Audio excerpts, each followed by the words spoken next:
Padayon nga mga pag-ulan nagapaaligmat sa mga manugresponde sang banwa.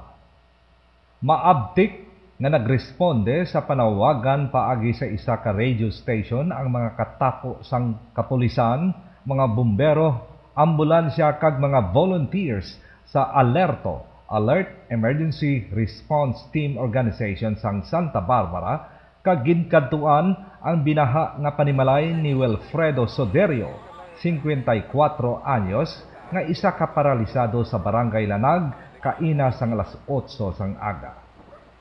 Pagkatapos sa makusog ng mga pagulan kagabi, ang pamilya Soderio nga ang balay ara sa tunga sang talamnanan sang humay, nalapawan sang tubig baha nga nakaabot sa hita ang kadalom, kag gani nga kinahanglan na masaylo ang panimalay sa mataas-taas nga lugar kay si Wilfredo hindi makahulag kag hindi makasarang ang pamilya sa pag-akwat.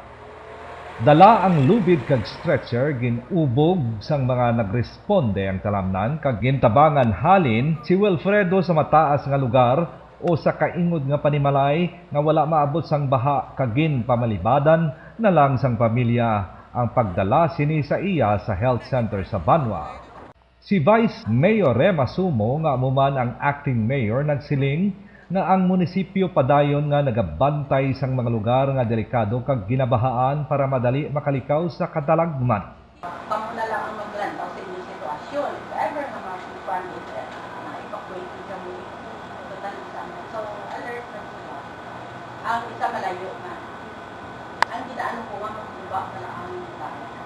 Sa kapin-apat ka adlaw nga mga pag-ulan na siren nga naab-ab ang mga pangpang sa irigasyon sa barangay Sangkati kag Tungay kag amuman ang pagkarusdak sa mga bamboo bridges sa barangay General Martin Teofilo Delgado kag Talungadyan.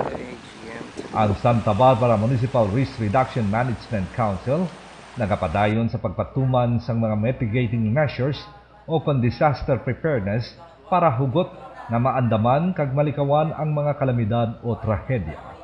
Ang padayon nga pagulan nagapaaligmat kag nagapahanda sang preparasyon sa mga Santa Barbaranon sa pag-atubang kag paglikaw sang mga sakuna. Buboy Sokaldito, ILU, Santa Barbara.